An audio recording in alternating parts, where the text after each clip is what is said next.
Estamos no ar para mais um Comunicando e Andando, nosso podcast que fala de empreendedorismos e histórias que inspiram as pessoas. E eu não tenho dúvidas que hoje vai ser mais uma grande história nesse ambiente, nesse espaço um pouco diferente. Seguimos em Passo Fundo, a nossa caminhada, segundo passo do Comunicando em Passo Fundo. E a gente vem gravando grandes histórias aí que vai ao ar no decorrer do nosso canal no YouTube. E antes de tudo, gostaria de agradecer os nossos parceiros que fazem as coisas acontecerem aqui em Passo Fundo. Um abraço para a galera da Sede Studio, o Neno e o Alexandre, os dois parceiraços que a gente tem aqui nessa região. Então, tu tá precisando gravar teu conteúdo, quer fazer um podcast, lá é o canal. Tem qualidade e o ambiente, os caras são sensacionais. Então, vai lá na Independência 800, Sala 2, conversa com o Neno, que ele vai dar um desconto. Diz que tu viu aqui, que ele vai dar um desconto. Eu tenho certeza disso. E também agradecer a galera da Tours Hotel, onde a gente fica, a casa do Comunicando e Andando, quando a gente está em Passo Fundo. Ele fica no coração de Passo Fundo, o hotel, atendimento excepcional, um café da manhã muito bom. Então vem aqui, vai conhecer a cidade, vai participar de algum evento empresarial que rola muito aqui na região, para no Tours Hotel, que a qualidade também está garantida. E vamos dar início, né, a esse bate-papo. Hoje a gente está recebendo aqui o Evandro Silveira, ele é diretor comercial da Guaracar Fiat. E hoje, vou botar hoje porque o nosso episódio fica eternizado aí por muito tempo, é presidente do CDL de Passo Fundo. Evandro, primeiro, obrigado por ter topado esse bate-papo e bem-vindo ao Comunicando. Beleza, obrigado, Fernando, pelo convite. Parceria com o Neno, com o Alexandre, já vem de longa data. E a gente está assim, acompanhando o trabalho deles, né? E por consequência, acompanhando o teu trabalho também, em função até dessa conexão que a gente tem. É importante, né? Acho que as conexões é que movem o mundo. A gente vai entrar nesse papo comercial e da parte de comércio e varejo aí. E as conexões é onde a gente consegue ir crescendo e evoluindo, né? Aprendendo com os outros. Muitas vezes com os erros dos outros a gente aprende muito mais, né? É interessante, a gente vem assim, essa questão do empreendedorismo tem muito essa característica e cada vez mais, né? O pessoal, a questão de errar e o medo de errar, isso está ficando um pouco para trás, né? Então, antes tinha uma perspectiva assim, onde errar chegava a ser quase meio comprometedor de uma carreira profissional, né? Hoje, quem não arrisca, na verdade, já não tem a mesma visão por parte de quem está avaliando, né? Porque quem não arrisca não consegue evoluir assim na mesma velocidade. Ou fica no mais do mesmo, né? Não consegue realmente furar a bolha, talvez, do seu mercado e crescer rápido, né? Se fala que a gente velocidade, né? E se fala que a gente tem que errar, faz parte, mas errar rápido e gastar pouco no erro, né? Então, ser esperto nisso. Então, e procurar não persistir no erro, né? Exatamente. Aí já vem uma outra. Mas, Evandro, a gente gosta de primeiro conhecer quem é o Evandro. Eu não falei a Bill, normalmente em vários podcasts o pessoal apresenta toda a história. Trago só o momento que tu tá da carreira, né, com o teu cargo, enfim. Mas eu queria conhecer um pouco mais o Evandro. Onde que o Evandro se descobre na parte, vamos botar comercial, né, que é diretor comercial hoje e vi ali nas minhas pesquisas já há bastante tempo dentro da Guaracar. Mas como que tu entra nesse mercado? E um mercado desafiador, né, depois de automotivo, onde muitas vezes a diferença do produto não tem tanto e a parte comercial vai ser fundamental dentro desse contexto de crescimento, né? Então, voltando assim rapidamente na minha história, só para poder contextualizar, né? Então, eu sou de Porto Alegre e trabalhei em banco muito tempo, mas trabalhei no banco numa área de financeira, financiava veículos. Boa. Então, já estava ali ao redor desse assunto, que foi um assunto que eu sempre gostei, né? A parte de automóvel foi desde moleque, assim, sempre sabendo os modelos, as versões, as marcas, sempre acompanhando. E fui trabalhar nesse banco justamente por essa proximidade, né? Então era uma financeira que trabalhava com financiamento de carro, então você vivia circulando em loja e concessionárias, estava dentro desse ambiente. Dentro do banco eu trabalhei mais de 20 anos, foram 22 anos, e acabei rodando, inclusive, uma boa parte do nosso país aí. Então, me lembro, trabalhamos em Florianópolis, Rio de Janeiro, São Paulo, Brasília, tudo isso aí percorrendo em função do banco e sempre dentro desse segmento. Mas na parte de financiamento, consórcio, todo... Não, financeiro financiamento mesmo. Era o banco ABN AMRO que chama, né? Era um banco holandês, era uma multinacional que tinha aqui no Brasil, que hoje foi adquirida pelo Santander. Estou fazendo aqui propaganda, mas só para contar o histórico ali, não tem propaganda. Não tem.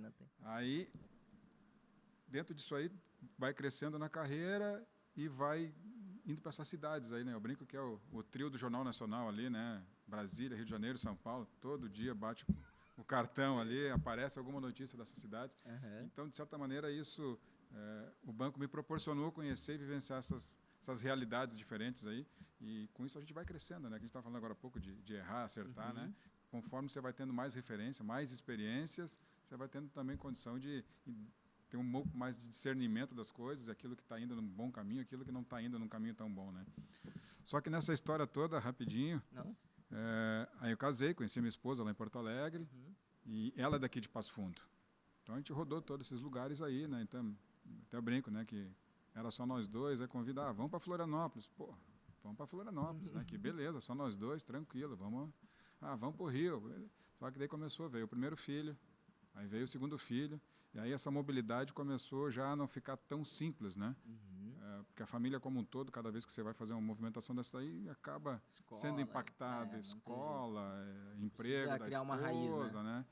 E como a família dela é daqui, num dos momentos a gente veio visitar aqui, de final de ano, assim, né? E conversando com o Celso, que é o pai dela, surgiu essa possibilidade de a gente vir trabalhar na empresa que é da família dela.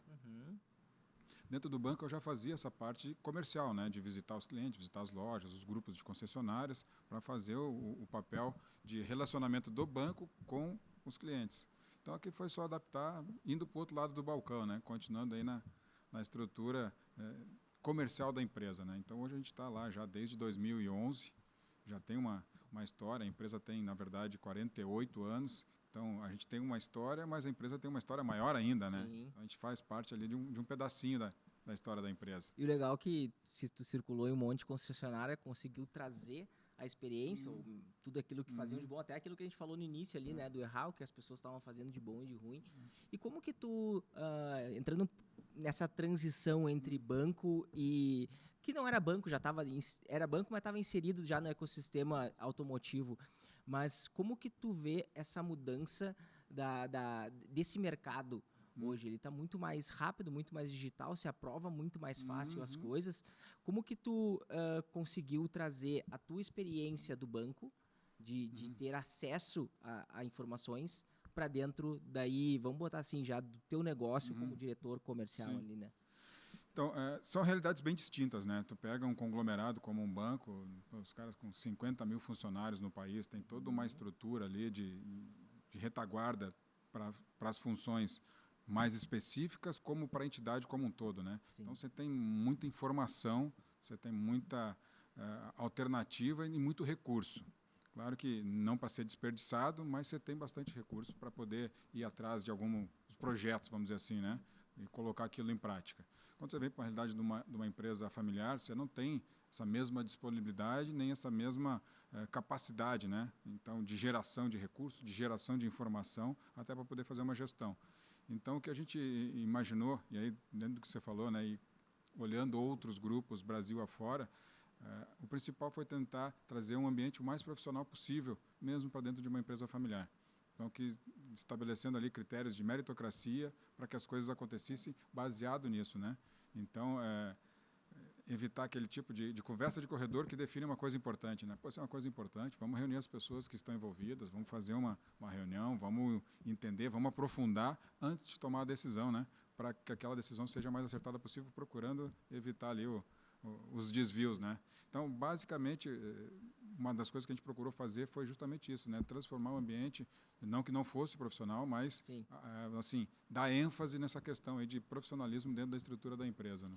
Esse é um baita ponto. A gente já entrevistou várias empresas familiares, inclusive já colocamos diferentes gerações, né? Pai e filho, e o filho tentando mudar alguma coisa que não se torna tão fácil, né?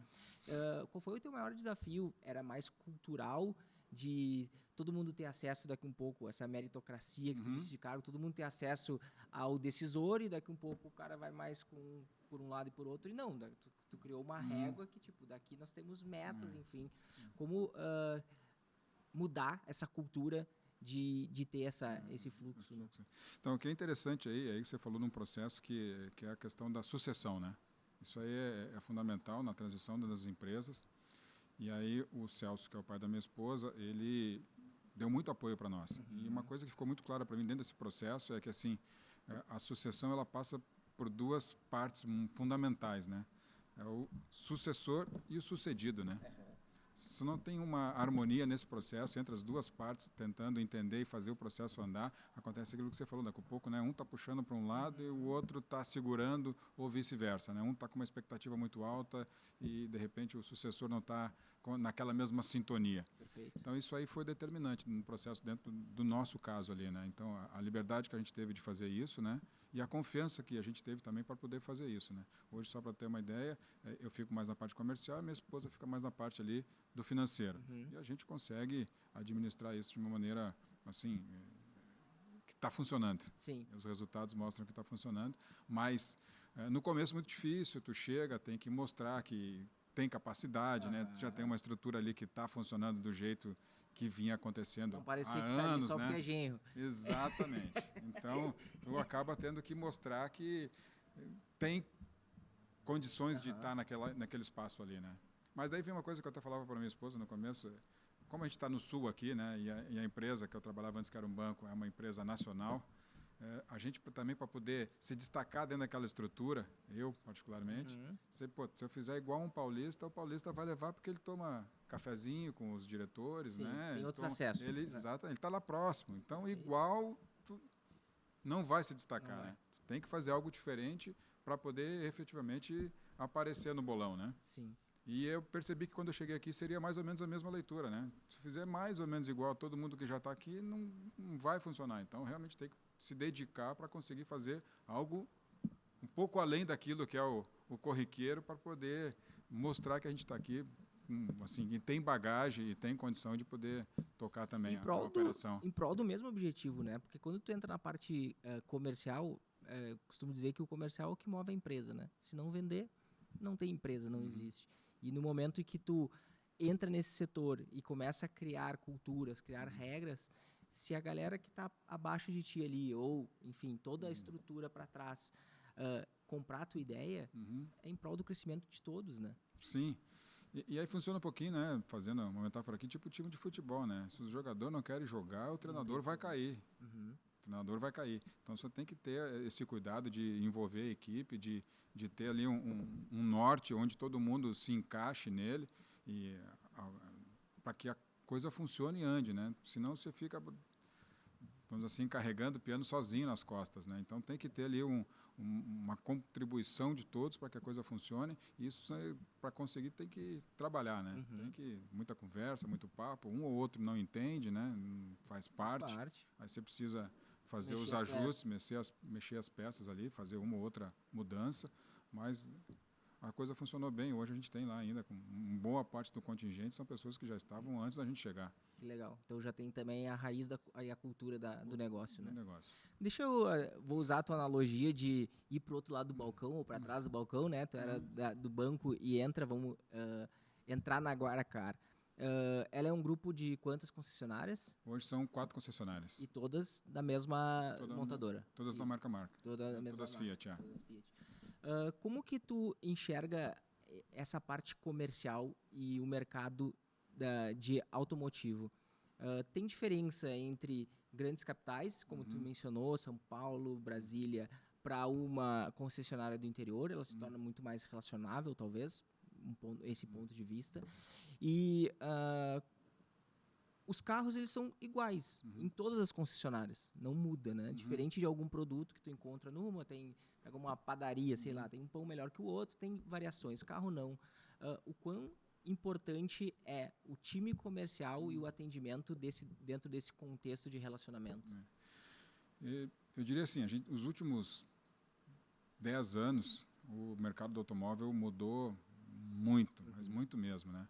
O perfil, o padrão de consumo, a forma como as pessoas adquirem os carros.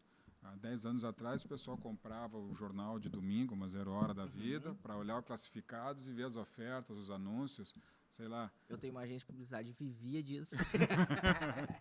Então, isso aí, 2/3 de um jornal eram classificados, e dentro disso ali, imóveis e automóveis era... O chefe, né? Era o que engordava ali a edição, né? De domingo, principalmente.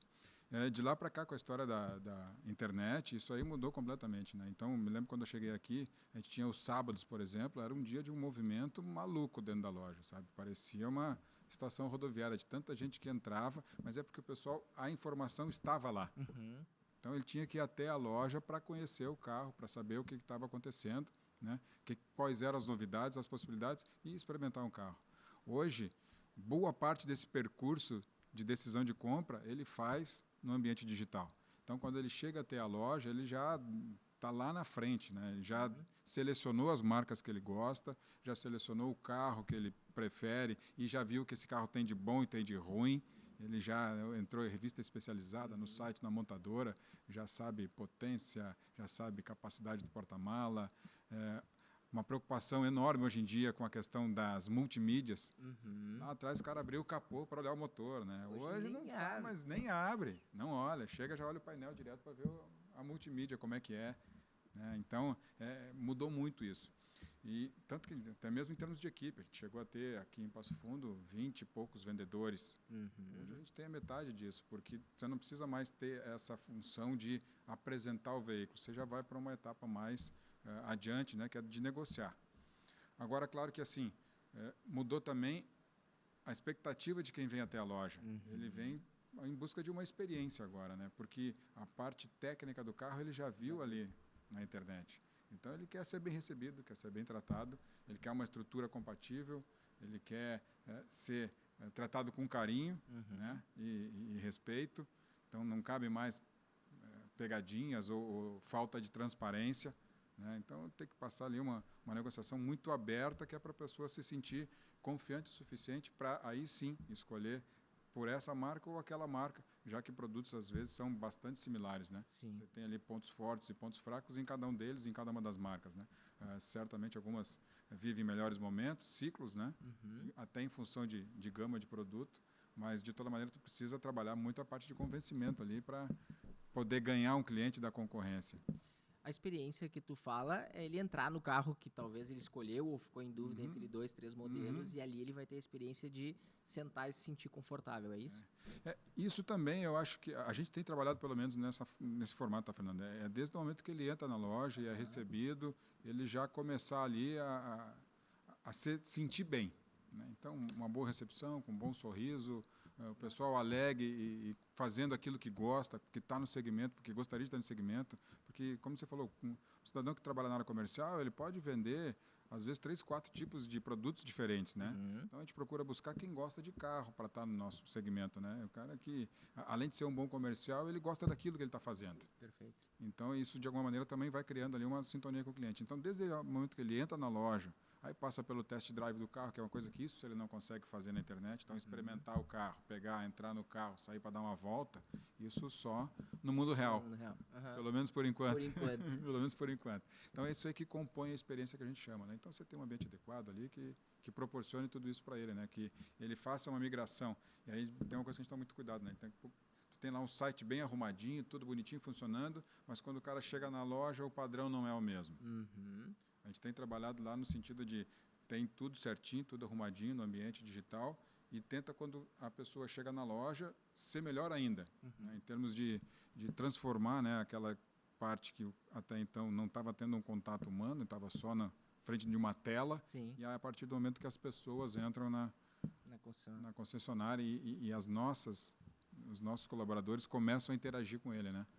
Mas qual é o perfil de um funcionário ou um colaborador comercial no segmento de carro? O que tu busca? Antes, talvez, tu buscava alguém que tinha mais experiência com o próprio produto. Hoje ele tem que ter mais experiência com o comercial e relacionamento do que com o próprio produto, porque o cliente já chega mais pronto. Não, ao contrário, ele precisa saber mais ainda do produto.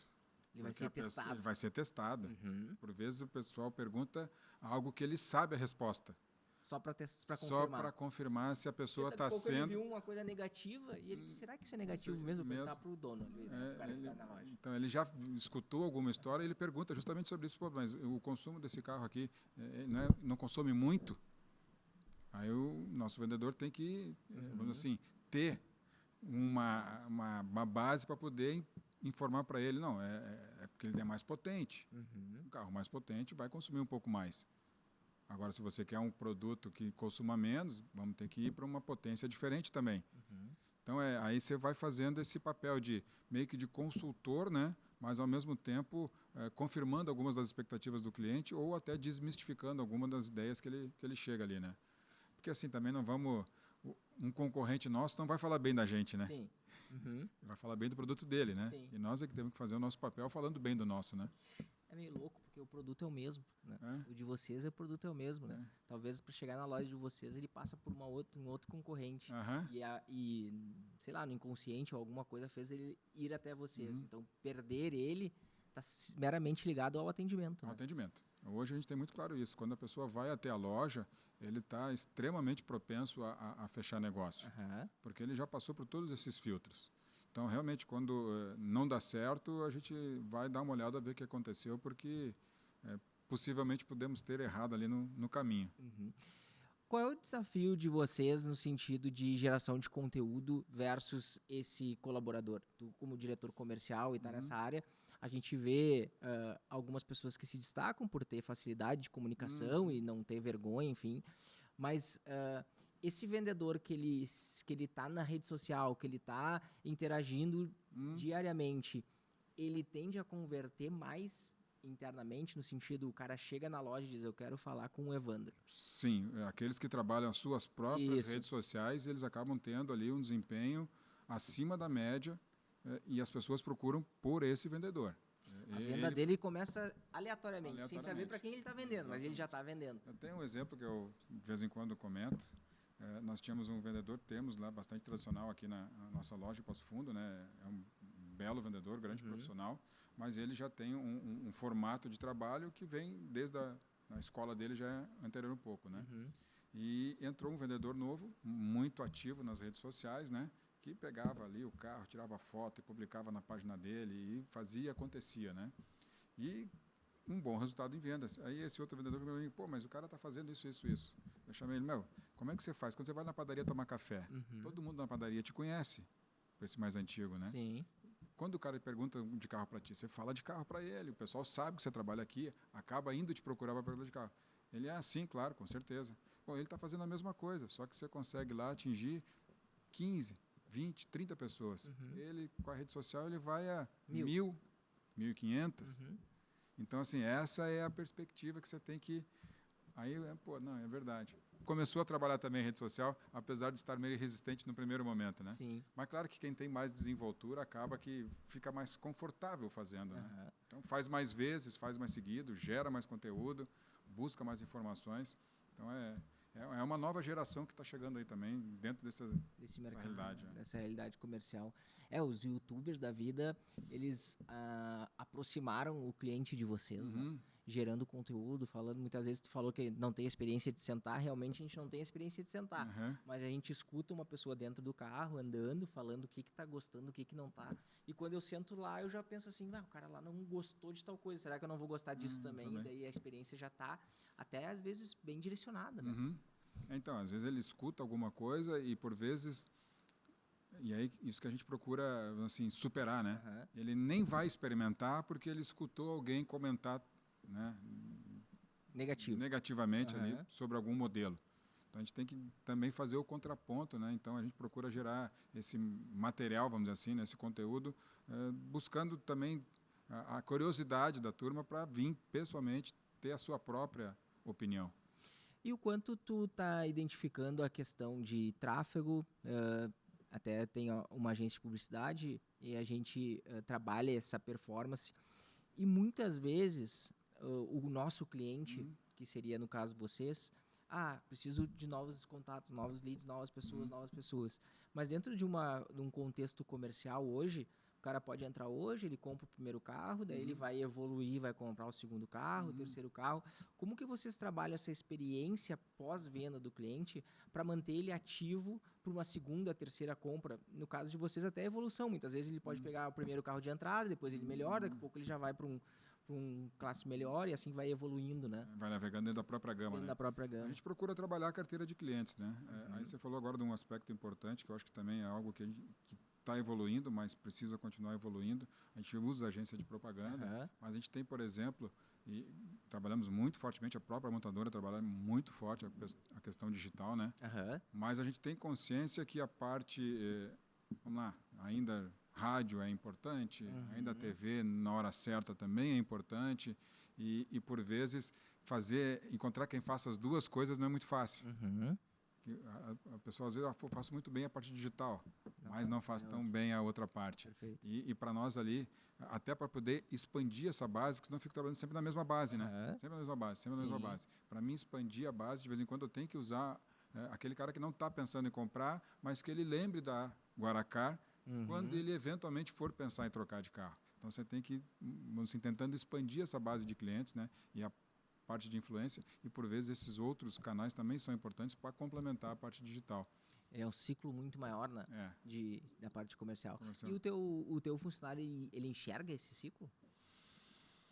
Teu funcionário comercial, né? Comercial, eles trabalham ali, mas não de uma maneira tão estruturada. Eu vejo assim que o pessoal, de certa maneira, não tem essa mesma visão tão estruturada assim desse relacionamento com a carteira de clientes, vamos dizer assim, né? Ele trabalha muito bem aquele cliente que está ali no momento de compra junto com ele, mas essa questão de trabalhar melhor a carteira de clientes assim é algo que a gente precisa evoluir. Isso é geral, como eu falei, né? O Brasil inteiro tem essa dificuldade, né? A gente precisa a equipe comercial também dentro desse processo de evolução, ele tem que trabalhar mais fortemente a parte de informação de dados, né?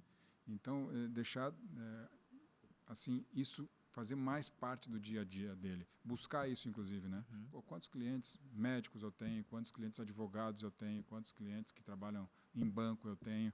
E trabalhar isso de uma maneira mais assertiva. Dia do médico, vou mandar uma mensagenzinha para todos os médicos para os quais eu já vendi carro, né? Manter isso de uma maneira... E hoje, com as ferramentas que tem, fica fácil de fazer isso, né? Não é tão difícil. Sim. Mas não é um trabalho muito fácil da gente convencer a turma, viu? Então, a gente procura fazer dentro da empresa, dar essa retaguarda para que isso aconteça de alguma maneira, né? Não fique sem ser feito, mas as equipes, no geral, precisam evoluir nesse sentido aí. Acho que isso é uma visão em todos os segmentos, né? O comercial, muitas vezes, ele está pensando só dentro do... falta 10 dias eu preciso bater minha meta. E dentro desse trabalho, ele não deixa de se preocupar com aquele cara que vai vir comprar daqui 6 meses ou daqui 1 ano, né? Ou que está começando ainda a despertar o interesse de trocar de uma montadora para outra. Mas esse fluxo é um desafio, porque o imediatismo, o nosso imediatismo hoje está ligado em todas as frentes, tanto para um resultado, como para uma compra, como para qualquer coisa, né? É importante, Fernando, mas eu vejo assim, pensando em longo prazo, seria interessante que o pessoal separasse um pedacinho do dia ali, né, para fazer isso, plantar mais para frente, isso, né? Hora da plantação, não da colheita. Da colheita. Mas é difícil, concordo contigo. O cara tá pensando ali, eu preciso hoje vender 2 carros. Ele já tá focado naquilo ali, já acorda tá pensando, próximo, né? Entendeu? O primeiro que passar mais perto disso, ele se agarra e vai naquela vai me pegar. Tu também tem uma meta, né? Exatamente. A gente tem ali, a gente brinca que cada mesinha onde está um vendedor tem um resultado para entregar, como se fosse uma unidade de negócios específica. Naquela mesa ali tem que gerar X negócios. A gente trabalha mais ou menos assim, né? Vai fatiando ali para saber como é que a somatória depois vai dar um resultado, mas começa um por um. Sim. Um por um. E como tu está enxergando a parte, aí fazendo um contraponto já com o teu papel até dentro do CDL, como tu está vendo essa parte de oportunidade de crédito versus endividamento da população? O cara tem o crédito, ele consegue comprar o carro, aí o vendedor lá, ele precisa bater a meta, ou seja, ele vai vender a todo custo. Como tu está vendo esse momento da gestão financeira entre negócios e pessoas? Então, a gente tem algumas informações até dos bancos parceiros, né? Vivemos ali um momento melhor agora do que já foi no passado, tá? Esse processo aí de inadimplência, principalmente, né? Legal. Porque o endividamento, ele faz parte. Faz parte do entendeu? Fluxo então, total. Cara, eu estou endividado, beleza. Mas eu estou adimplente, estou pagando as minhas contas. Então, está fluindo, é para isso que serve o crédito, para o cara alavancar e adquirir os bens mais rapidamente, né? Então, em vez de ter que esperar 5 anos juntando dinheiro, eu vou lá, compro hoje e pago o financiamento. E já saio usufruindo de imediato. Então, isso aí está acontecendo e a inadimplência vem numa linha de queda. Tivemos essa semana, tive uma reunião com o pessoal de um banco e eles estavam mostrando para nós claramente ali que as novas safras que eles chamam, né? Então, quem financiou recentemente está tendo uma inadimplência mais baixa. Então, isso aí vai, com certeza, fazer com que os próprios bancos tenham mais apetite para emprestar mais, para liberar mais. Então, a expectativa agora também é que a taxa de juros não suba muito, porque daí cada vez que ela sobe, ela tira uma camada da população de fora disso, porque encarece o custo, né? Então, mas, assim, hoje isso está dentro de uma normalidade, vamos dizer assim, está dominada, não vai ter um grande soluço em relação à questão de crédito. Que é importante, o segmento de automóvel ele sempre teve a parte do financiamento como algo importante para alavancar as vendas. Com Né? certeza. Alavancar as vendas. É um bem de um valor razoável, né? Então, nem todo mundo tem para comprar à vista. Sim. O financiamento tem um papel fundamental para a gente poder ter um volume também, né? Não, e o vendedor se aproveita disso, né? Se tu tem o crédito, porque tu vai lá em busca de um carro e mas senta naquele outro lá, e quando tu senta, é melhor, né? Não, tem uns mimos que a gente chama nos carros ali que o pessoal, quando experimenta, gosta, não tem, né? Aquele momento é o upgrade, né? Upgrade. É de tu sair, tu tava pensando nesse, mas vamos um pouquinho, daí faz o financiamento. Só por curiosidade que me surgiu agora, e até vou usar a referência do Alexandre que está nos bastidores ali. Cara, essa juventude aí, ela não quer carro. Ela foi na contramão de, cara, vou de aplicativo. Eu lembro da minha época, não sou tão velho assim, mas né, já cheguei aos 40. Mas, cara, 18 anos, eu precisava de um carro. E hoje em dia, tá aí o Neno para dizer, 20, 30, e não tem carteira, não tem carro, não tem isso, vem aumentando, né, esse fluxo. Como vocês, ou tu como representante comercial, está enxergando esse momento? É passageiro, porque o carro sempre é um objeto de desejo, de crescimento pessoal, e enfim, mas como tu enxerga essa transição desse 18, 30 anos que tá num gap ali de não querer o produto de vocês? Que a gente vê assim, que a gente tem acompanhado. Primeiro que a gente tem algumas pesquisas, tá, que mostram que as pessoas em determinado momento elas querem ter o carro. Isso. A gente antes fazia 18 anos e tinha carteira mesmo sem ter carro. Acho que no dia seguinte eu fui fazer minha carteira. Nem carro tinha, mas tinha carteira. Tinha carteira. Né? Então agora tem algumas coisas que afetam, por exemplo, na época eu me lembro que não tinha custo para tirar uma carteira, né? Sim. Não tinha, pelo menos na minha época, né? Não era obrigatório fazer o curso aquele ali, que é um curso que hoje tem um custo razoável. Sabe dirigir? Tá, toma. Tá aqui, dá uma volta na quadra lá com o cidadão, lá mostra que tinha, né, o mínimo de domínio e toma tua carteira aqui, vai. Hoje tem que fazer curso, o curso tem custo. Alto, né? Entendeu? Não é... Então o cara, vou pegar uma carteira, se não tenho carro, não uso, vou gastar uma grana fazendo esse curso, eu gasto esse dinheiro fazendo outra coisa. Isso está muito claro que o pessoal mais jovem tem essa perspectiva, né? A gente tem hoje a questão dos aplicativos também ajudaram muito, né? Então, o cara, apesar dele, ele anda de transporte público, mas ele está num carro com mais um motorista, né? Ele não está, né, eventualmente, num ônibus mais cheio.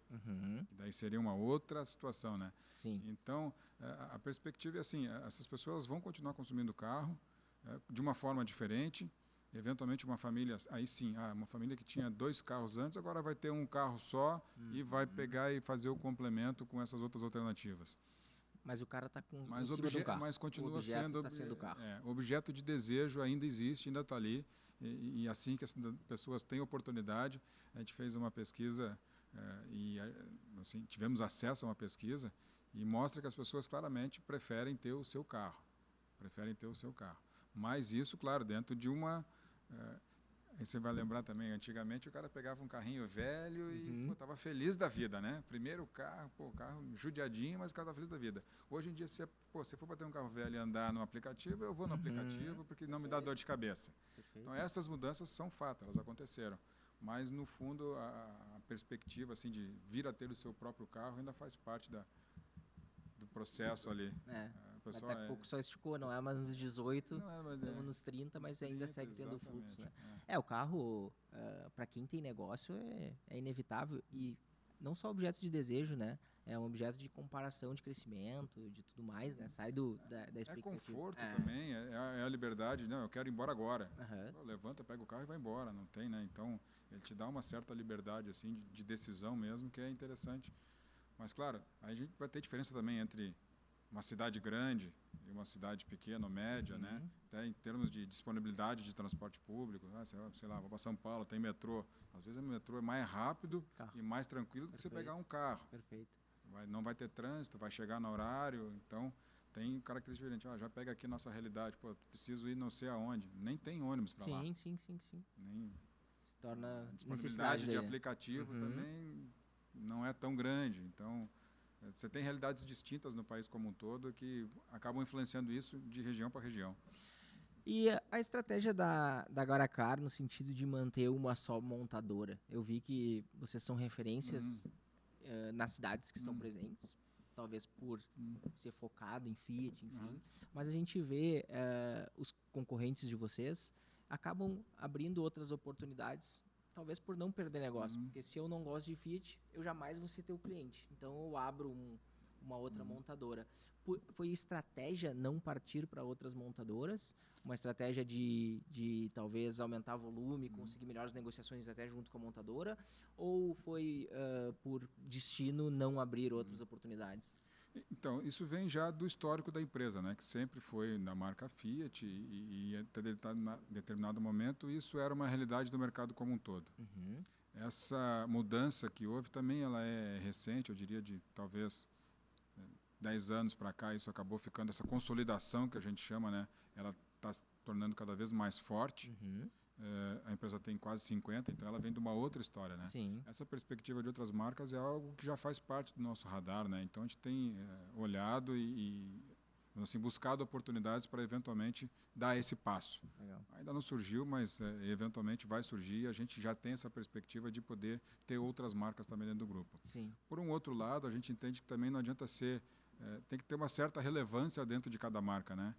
Então não adianta ter um ponto de venda só de cada marca, né? Porque você não é relevante para ela também. Sim. Então você tem que trabalhar nas duas pontas, ao mesmo tempo que eventualmente buscar uma outra marca, continuar sendo relevante dentro da marca Fiat, para que você possa ter lá os canais de acesso dentro da montadora lá e vamos dizer assim, quando for fazer uma reunião, não ficar sentado 2h30 esperando para ser atendido, né?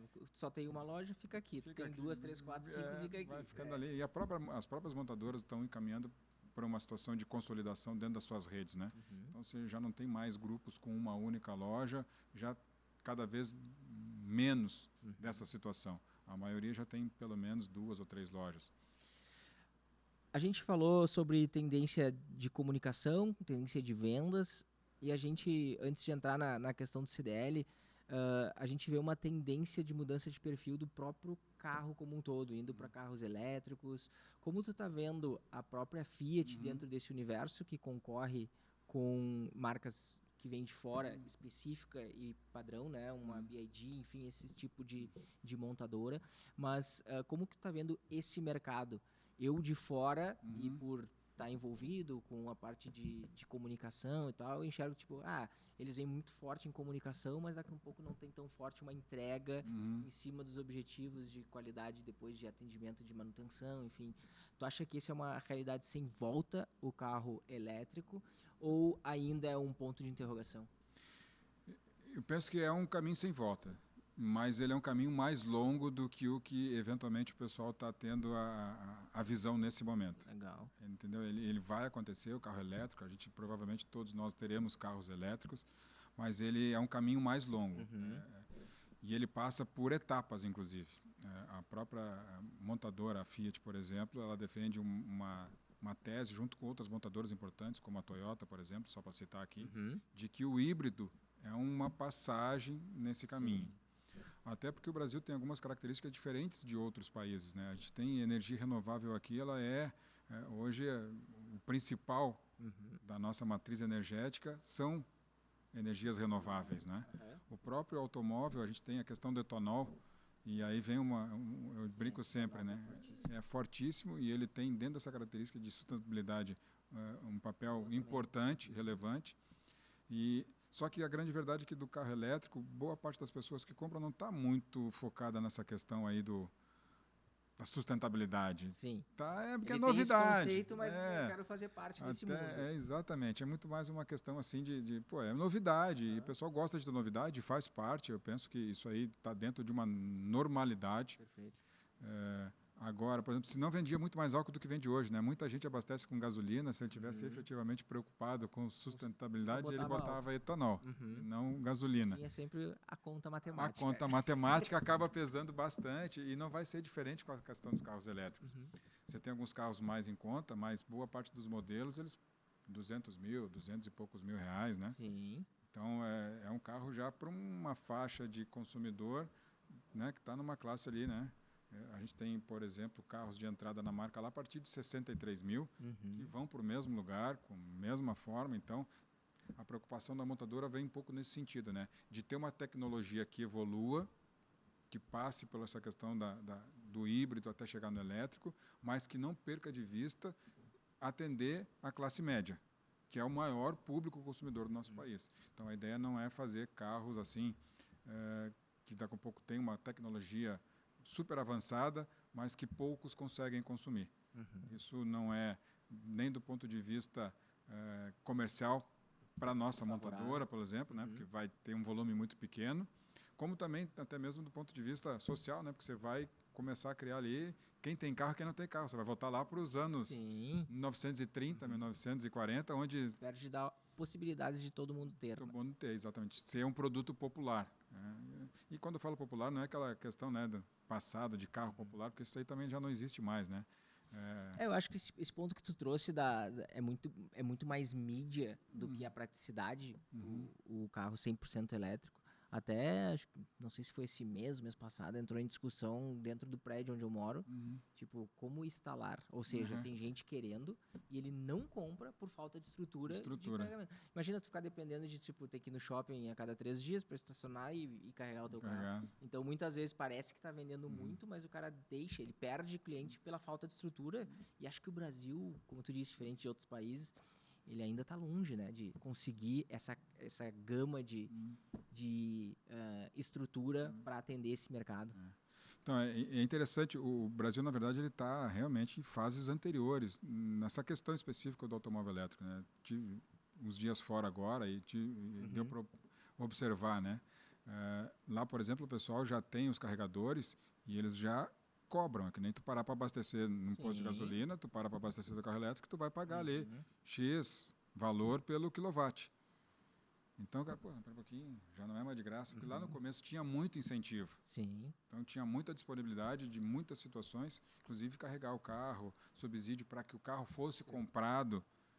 Então, por exemplo, você pega próprios Estados Unidos e Europa, teve uma ascensão muito grande do carro elétrico e agora isso está numa tendência aí, não é mais de crescimento. Estabilizou, mas não é aquela reta de crescimento lá, porque o pessoal começou a experimentar algumas situações, conforme vai amadurecendo a relação, vão surgindo situações que antes não haviam.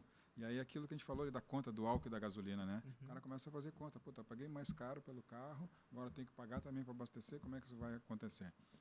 Por um outro lado, é um caminho sem volta. Então, é por isso que eu digo, né? Não é que não vai ter elétrico, não é que o elétrico é ruim, muito antes pelo contrário, é um processo de desenvolvimento, mas ele tem uma caminhada até a gente chegar a um processo de maturidade do carro elétrico, como a gente tem hoje instalado no carro a combustão. Tu pega, sai, tem posto de gasolina em qualquer canto, tu não te preocupa com isso, na verdade, né? Tem manutenção e tudo que é canto, que eu acho que o elétrico, imagina a mão de obra dentro de uma manutenção elétrica. Tu não vai encontrar em qualquer lugar. Vai ter que ser mais especialista ali no assunto, né? A gente internamente já esteve pensando nisso. A nossa marca vai lançar agora, mês que vem eu estou indo para São Paulo, vai ter o primeiro híbrido da marca, são 2 versões, né?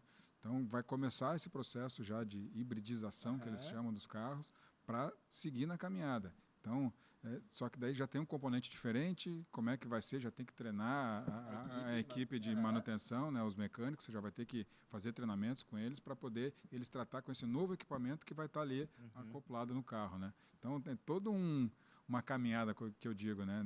Esse percurso aí ele ainda vai levar um tempo até a gente chegar naquilo que é isso, né? Hoje ainda tem variáveis, pode ir numa direção ou em outra direção, né? Ou seguir caminhos diferentes até chegar no ponto definitivo. É que nem a tecnologia, né? A parte de estrutura, aplicativos, enfim. Uhum. A gente olha gente muito lá na frente. Uhum. Aí vamos pegar, não sei qual foi a tua experiência, tu disse que foi fora e teve Aham. experiência. Não sei se teve experiência de andar num Tesla que anda sozinho, mas no sentido de tu tá olhando aquilo e tu quer, mas tu não... Falta estrutura, né? A gente tá muito atrás. Quantos anos tu acha que o Brasil tá atrás desses países de primeiro mundo nesse segmento? Nesse segmento, quando chegar nessa parte de carro autônomo aí, eu acho que a gente nem tá nessa jogada. Tá? Em rua tem pra isso. Não, essa aí nós nem estamos nessa jogada aí. Tá muito longe. Então a gente nem chegou nessa etapa aí. A parte do carro elétrico em si, eu acho que a gente está aí, sei lá, talvez entre 5 e 10 anos atrasados em relação ao que tem lá fora. Uhum. Que eles já foram ao auge, agora estão Já estão voando, Estão né? revendo alguns conceitos. As próprias marcas que tinham como projeto parar de fabricar carro a combustão em 2030 já fizeram a revisão dos seus planos e vão continuar fabricando carros a combustão mesmo depois desse prazo. Uhum. Então, mesmo, né, nos países mais desenvolvidos, isso aí está tendo uma arrumação ainda, não está definitivo. Então, e a gente ainda está ainda com aquele brilho, né, de ter a novidade e tal, né? Então, mas faz parte, isso é natural, vai acontecer. Não tem como evitar e o pessoal vai aprender a partir do ponto que tiver usando, né? Legal o ponto que tu trouxe da montadora, da Fiat, pô, mundialmente, né? E no sentido de ir galgando dentro desse crescimento. Nós não temos 100% híbrido. Calma, vamos fazer um meio termo, que tu soluciona várias... ali tu já pega o cara que quer ter o elétrico, ele já tem a mão de obra, ou seja, consegue abastecer e deixar na sua própria garagem, vai usar o carregador em alguns outros momentos. Então, essa construção de crescimento perante o local que está, isso acho que deve ser muito legal. Até a gente vê isso com bons olhos, tá? Porque vai ter um caminho mais natural, né? Aquilo que acaba, ao longo do tempo, sendo mais sustentável também, né? Porque vai acontecendo e vai se consolidando, é mais orgânico. Evandro, eu queria entrar na questão do CDL. Evidente que estar à frente dessa instituição para ti como pessoa deve ser gratificante e também faz com que tu enxergue todos os mercados. Mas qual é o papel do CDL dentro de uma comunidade, da comunidade empresarial? Então, começando ali da parte que você colocou, realmente a gente está envolvido num determinado ramo, num determinado segmento e acaba que fica, de certa forma, dentro de uma bolhazinha, uma bolhazinha ali. Todos os assuntos que você acessa têm a ver com aquilo ali. Por mais que você busque alguma novidade, de certa forma você acaba sendo sempre direcionado para aquele assunto que você está mais presente e até por vezes é a zona de conforto também, né? Quando você vai para frente da entidade, e a minha história na entidade ali é interessante porque eu fui convidado para fazer parte da diretoria e fiquei na diretoria durante 2 anos. E em determinado momento não imaginava que na sequência ia ser convidado e o pessoal ia me fazer esse convite para estar na presidência. Os desafios são enormes, né? Até tu conseguir entender direitinho como é que funciona. E o que a gente tem dito lá e conversado entre nós é que a entidade, ela, de certa forma, tem que trabalhar com quem mais precisa. E a gente fez lá alguns levantamentos. Por exemplo, a gente tem um universo grande de micro, médias e pequenas empresas dentro dos associados.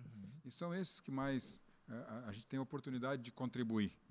Porque uma empresa maior, eventualmente, vai pegar uma consultoria, vai pegar um palestrante e vai fazer para o seu grupo de colaboradores. Tudo é mais fácil. O cara tem escala para isso, né? Tem volume para isso. Uma empresa que não tem essa mesma capacidade, inclusive financeira, ela tem que, daqui a pouco, fazer valer de uma entidade que possa ajudar ela nesse sentido. Acho que esse tem sido o mote, né? Sempre foi da CDL, de poder ajudar essa turma, e desde que eu estou lá a gente tem procurado fazer isso também, né? Por quem é que a gente pode contribuir de uma maneira mais efetiva, fazer entregas concretas para que o pessoal evolua dentro da sua capacidade profissional, tanto as empresas quanto os colaboradores, né?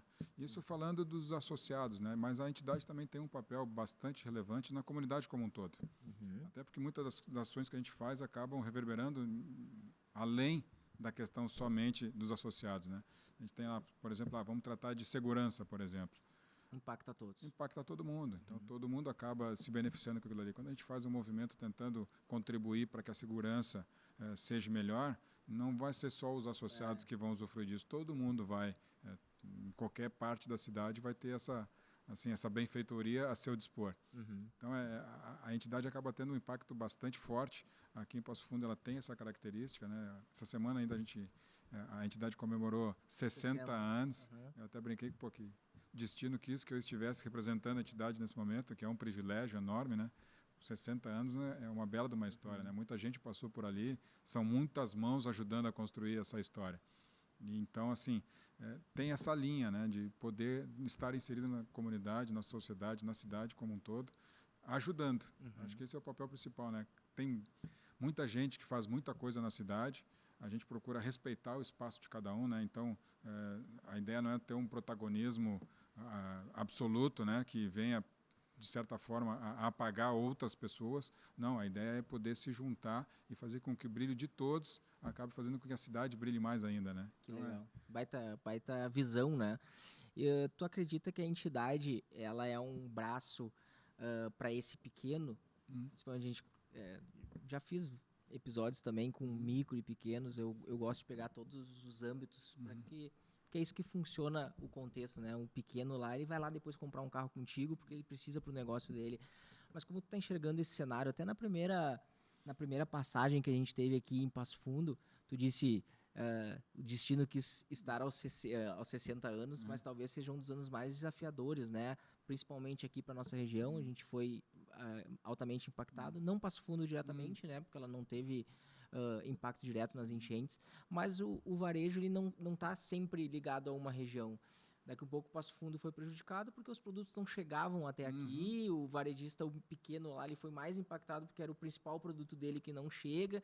E vocês, como entidade, de que forma vocês enxergam essa união da comunidade empresarial dentro da região de Passo Fundo? Então, penso assim que isso já rendeu bons frutos para a cidade, tá? A cidade vem numa linha de evolução aí e boa parte em função dessa visão que não só a nossa associação tem, mas outras também têm, né? A gente inclusive tem ali um comitê de entidades que a gente chama, que a gente se reúne regularmente para tratar daqueles assuntos que são convergentes. Então, daqui a pouco você tem vamos falar, por exemplo, da vinda do aeroporto para a nossa cidade, ou para a melhoria do aeroporto. Pô, isso é bom para todo mundo. Então, é algo que a gente pode se juntar e em toda oportunidade que tem, inclusive, vamos falar, alguém vai ter a oportunidade de falar com o deputado X, Y ou Z. Pô, toca nesse assunto porque ele é bom para todo mundo e pode falar em nome de todos, já que você vai estar lá tendo a oportunidade de fazer isso. Cara, estou falando, então, você vai juntando isso e, de certa maneira, essa união aí vai fazendo com que as coisas aconteçam também, né? Então, esse trabalho, de certa forma, sem a preocupação de trazer algo específico em benefício só da entidade, mas sim da comunidade, acaba trazendo frutos bons. A gente tem um exemplo interessante que é a Serra Gaúcha lá, né? O pessoal tem essa característica aí de ter um norte claro ali e todo mundo Cria polos que todo mundo se beneficia. Se beneficia, né? Tu pega ali a parte de Gramado, Canela, né? Bento, com a parte de vinhos ali. Então o pessoal se reúne em torno de uma ideia e aquela ideia se fortalece e prospera. E aí todo mundo consegue, vamos assim, crescer junto. Sim. A gente tem procurado trazer essa mesma realidade para cá. A região norte aqui, ela tem um grande potencial. O Passo Fundo em si tem um grande potencial e a gente precisa explorar isso. Mas tem que ser feito de uma maneira estruturada, tem que ser feito de uma maneira assim consistente, com conteúdo, para que perdure, né? Não adianta a gente fazer um movimento positivo e depois aquilo ali não ter continuidade. Então, por isso que ele tem que estar bem enraizado, né? E tem que ser algo que seja de vários, não pode ter um dono. Sim. Tem que ser algo coletivo. Está ali representando o coletivo, né? O coletivo, exatamente. Até, né, como eu comentei nessa passagem que a gente fez um bate-papo com o Montoya, que é um economista da região, e ele trouxe dados até assustadores, assim, que o impacto de uma enchente talvez nem tenha começado diretamente nos próprios negócios, né? Impactou quem perdeu sua casa, e daí, consequentemente, essa bola vai descendo, né? E crescendo. Mas ele trouxe um dado que até me assustou, assim, que a expectativa é uma perda de até 180 mil pontos de trabalho. Como o CDL tem feito um movimento para que as pessoas não saiam daqui por falta de oportunidade ou por perder o emprego, enfim, acho que esse é um papel da entidade também? Também, mas assim, sendo muito honesto contigo, a gente vive hoje uma outra realidade, tá, Fernando? A gente tem lá, por exemplo, aqui em Passo Fundo. Aqui em Passo Fundo. A gente tem lá uma divisão dentro da entidade que é o CDL Empregos, que chama, onde a gente capta as vagas dos associados e faz o encontro com aqueles que vão lá deixar currículo buscando vaga. Então, a gente busca isso. E hoje a gente tem em torno de sempre de 200 vagas abertas lá. Então, entra uns, sai umas, né? Então, umas são preenchidas, outras são abertas, mas você tem, no fundo, oportunidades. Está faltando mão de obra. Penso assim que hoje uma preocupação grande que a gente tem que ter é mais do que gerar vagas, isso sempre vai ser necessário, mas qualificar a mão de obra, qualificar as pessoas para ocupar essas vagas que vão sendo geradas. Para a gente poder ter sempre uma questão da produtividade em mente, né?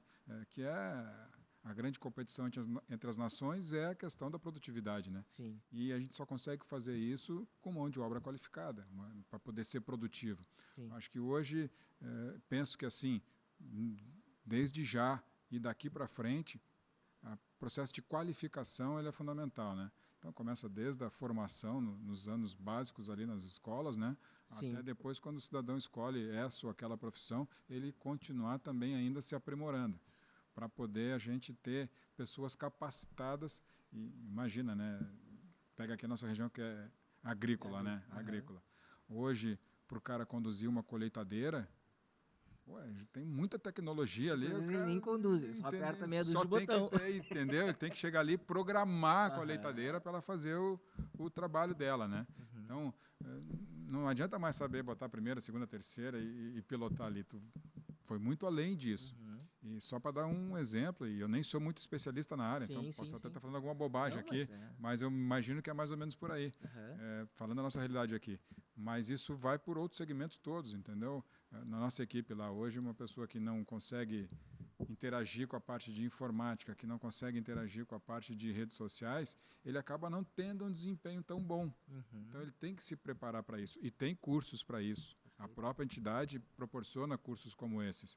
Mas depende também do pessoal buscar isso. Então, a gente percebe hoje que esse é um ponto central daqui para frente, para a gente poder continuar crescendo. Nossa região, ou o estado, ou o país como um todo, essa parte da qualificação da mão de obra tem que estar no radar dos dirigentes. Que baita ponto. Deixa eu só tirar uma dúvida. Eu não sabia que tipo, o CDL tinha um espaço de vagas e o empresário poderia buscar, assim como o empregado pode deixar lá. Quais são as oportunidades que o CDL oferece para essas duas frentes? O empresário e um colaborador? Bom, por empresário, assim, como a gente falou, né, daqui a pouco, principalmente aquelas empresas que não têm uma capacidade de ter uma captação tão abrangente, ele vai ali na entidade que tem essa capacidade, tem, vamos dizer assim, né, consegue estar presente em vários lugares, né? E tem como referência já, então muita gente vai lá deixar currículo com a gente, né? E para quem está buscando emprego também é isso, né? Ele tem, só que hoje a CDL, que começou basicamente na questão de lojas, varejo, né? Hoje lá dentro dos associados a gente já tem indústria, já tem serviço, muita empresa, muito associado da área de serviços. Então você tem uma diversidade grande ali de oportunidades. A indústria já chegou no varejo, né? Ela tirou aquele intermediário, hoje está muito forte pela digitalização, né? A gente tem hoje, essa semana mesmo tivemos ali um treinamento e de fato, vender todo mundo vende, né? Mesmo que seja uma ideia, você precisa vender ela para alguém para poder ela vingar, né? Então tem que ter essa parte comercial, independente do segmento, ela está presente ali e em algum momento você vai precisar, para alavancar, tratar com alguém e aí tem que vender o peixe. E para o funcionário, ele pode bater na porta do CDL para buscar oportunidades e o CDL acaba dando cursos, treinamentos para daqui a um pouco inserir ele numa vaga específica ou não? Tem. Não, como é que eu vou dizer assim? Tem treinamento para as pessoas a título de qualificação. Isso. Não especificamente, estou desempregado e quero uma vaga, vou treinar. Não, daqui a pouco estou empregado e quero me aprimorar nessa linha aqui, de marketing, ou de finanças, ou de RH. Então, de tempo em tempo, tem treinamentos específicos como esse que a pessoa pode, né, dentro da própria empresa, hoje eu sou um assistente de RH. Eu quero um dia ser o gerente de RH. Então, vou participar daquele treinamento lá que vai me qualificar para eu poder continuar na minha caminhada profissional.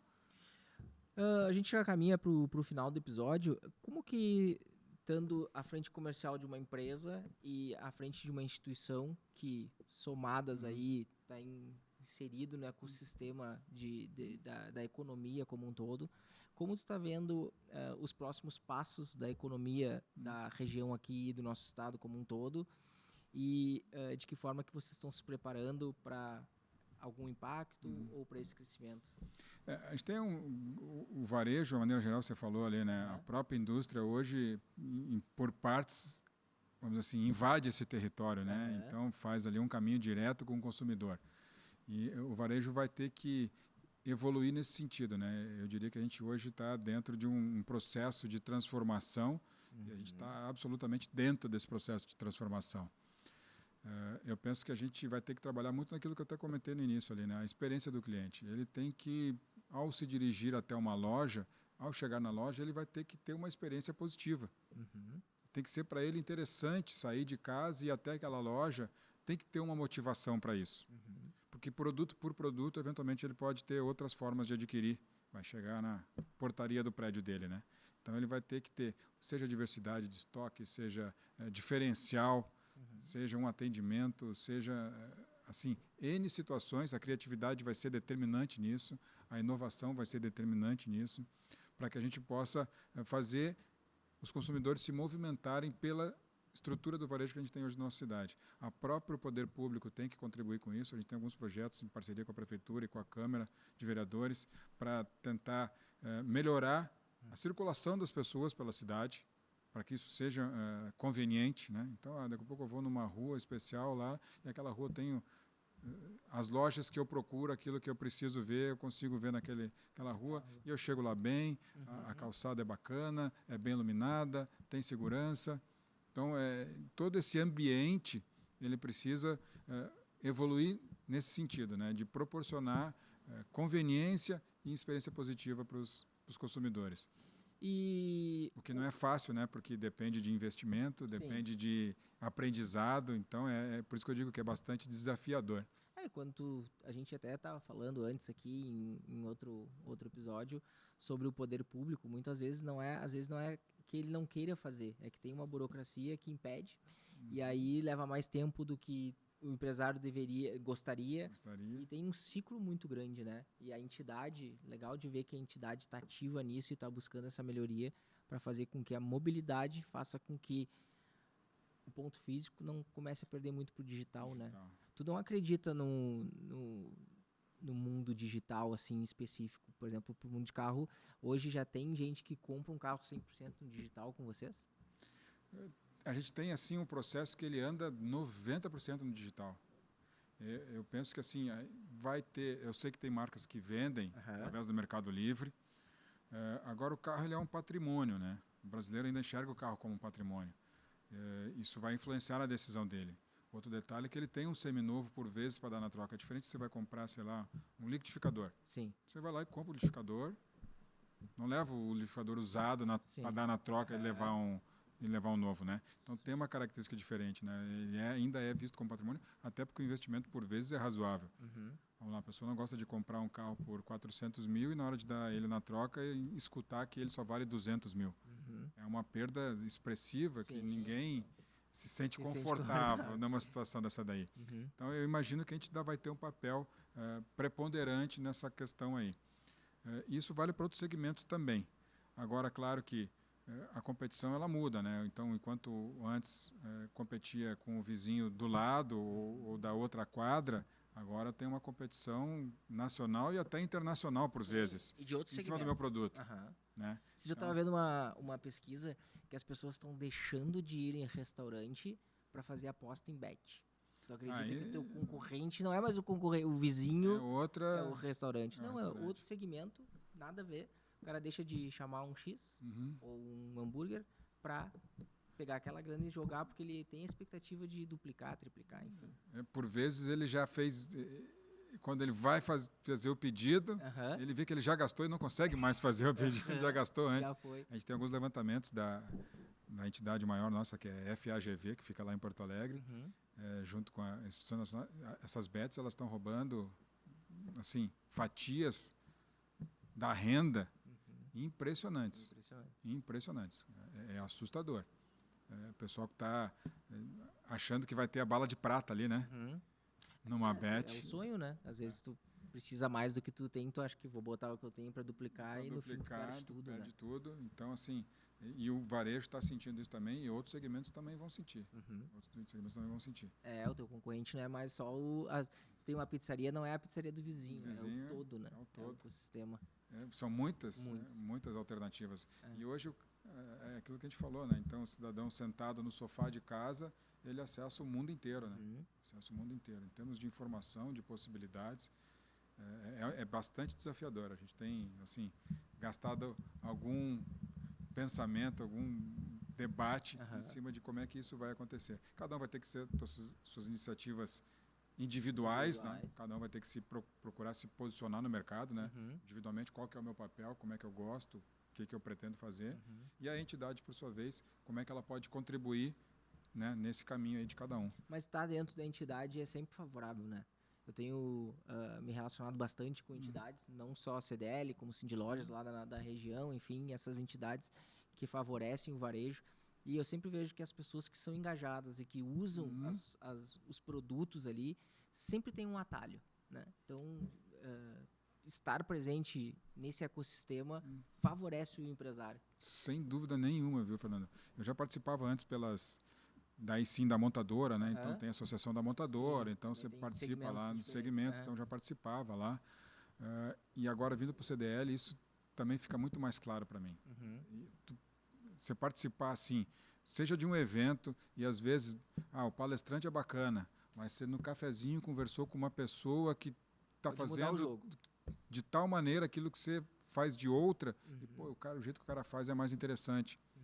Então, essa interação, ela enriquece muito. Eu diria assim que para todo mundo que pretende crescer na sua jornada, qualquer tipo de associação, seja do segmento dele, seja uma CDL, seja outra, isso vai favorecer, isso é favorável, ajuda ele na caminhada, não tenho dúvida nenhuma disso. E muitas vezes a instituição promove coisas e o cara não vai, né?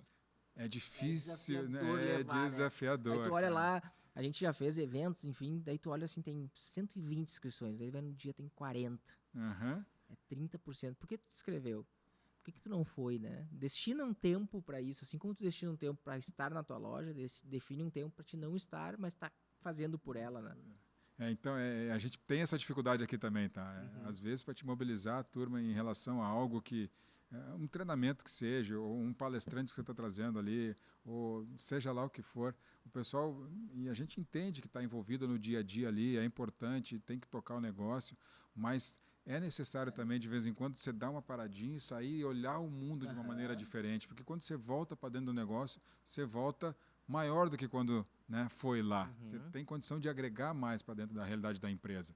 É fundamental ter esse tempo de evolução, né? Perfeito.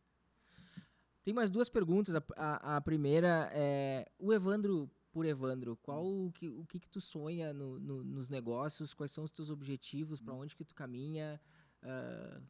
Evandro, a partir daqui, para onde vai? A ideia é assim, a gente tem dentro, vamos falar da entidade, tem um período ali que é determinado, né? Então isso tem mais esse ano, o ano que vem, então é algo que vai passar, né? Perfeito. A ideia é dar lá o meu melhor, né? E de alguma maneira poder contribuir, dividindo aquilo que ao longo da minha vida profissional eu consegui absorver, passar para frente, aqueles que acharem que é importante, fica à disposição, quem não achar também, tomamos um cafezinho e tocamos a vida, né? Do ponto de vista da empresa lá, a ideia é continuar crescendo, né? A gente tem perspectivas, o mercado ele é bastante desafiador, mas a gente tem construído um modelo de gestão lá que nos permite ter essa pretensão de continuar crescendo. A gente tem sempre o acompanhamento de uma ou outra consultoria que nos mostra que a gente está no caminho certo. Então, eu penso que é justo a gente, estando no mercado, poder trabalhar para continuar crescendo nele. Claro que isso aí depende da concorrência, depende da nossa montadora e depende do nosso esforço. Então, juntar todos esses aspectos aí e continuar brigando para sobreviver aí mais um tenta. A empresa comemora 50 anos agora, daqui a ano que vem, 2026. É uma longa jornada, né? E a gente imagina que dá para continuar trabalhando para deixar um legado bacana para a próxima geração, que também já está, de alguma maneira, se aproximando do negócio. Que legal. E a última pergunta que a gente segue, o Comunicando, ele surgiu em cima de conexões, ele surgiu em cima de negócios, e a gente acredita que essa conexão, assim como a gente está se conhecendo hoje, vai construindo boas histórias. E eu queria que tu me indicasse uma pessoa para seguir contando uma boa história aqui pra gente, que foi uma referência, que é uma referência para ti no meio dos negócios, para inspirar quem está nos assistindo aí hoje, amanhã ou algum dia na frente. Agora de surpresa, assim, de bate pronto. Deve ter vários aí. Tem uma galera aí que está fazendo um bom trabalho aqui na cidade. Cara, uma pessoa que eu tenho acompanhado recentemente aí, que tem feito um belo trabalho, é o pessoal da Una Construtora. Já teve com a gente na primeira. Opa, então aí, ó. Isso aí, mas é as referências. O Cristiano lá, ele vem fazendo aí, vem desafiando aí o mercado, né? Os paradigmas, vamos dizer assim, né?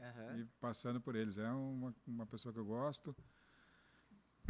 Acho que é por aí, viu, Fernando? Fica nos bastidores pra gente pegar. Depois eu penso melhor ali e te passo uns 2 ou 3 nomes. Beleza. Aí, tem uns quantos. O negócio é a gente seguir se conectando, seguir contando boas histórias e que a gente faça do empresário lá, ou que ao menos facilite um pouco o dia a dia dele. Com uma ideia, se o cara não consegue ir num evento que ele está nos assistindo, daqui um pouco ele pegou um insight que tu usa para seguir a caminhada, e a gente precisa que o varejo, que a comunidade toda sobreviva para que o ecossistema siga borbulhando, né? A gente tem assim, para concluir, o levantamento que a gente fez aqui, 1 em cada 3 vagas de trabalho na nossa cidade estão no varejo. Então, tu veja a importância disso, quantas famílias, né, estão inseridas nesse contexto, né? Então, eu convido o pessoal a participar efetivamente da associação, seja da nossa, seja de uma outra entidade, para poder ter essa visão e continuar prosperando no seu próprio negócio, né? A gente está à disposição lá para poder ajudar. Que legal. Evandro, obrigado por ter topado esse bate-papo, e a gente segue a nossa caminhada aqui por Passo Fundo e por outros lugares, porque o Comunicando e Andando, literalmente o nome já diz, a gente segue andando e vai seguir contando boas histórias. E acompanha aí na próxima terça, tem episódio novo. Siga, compartilha, faz esse conteúdo chegar ao maior número de pessoas, para que, como a gente disse aqui, o varejo e o mercado dos negócios siga prosperando. É isso que a gente quer. Até a próxima terça. Valeu, tchau!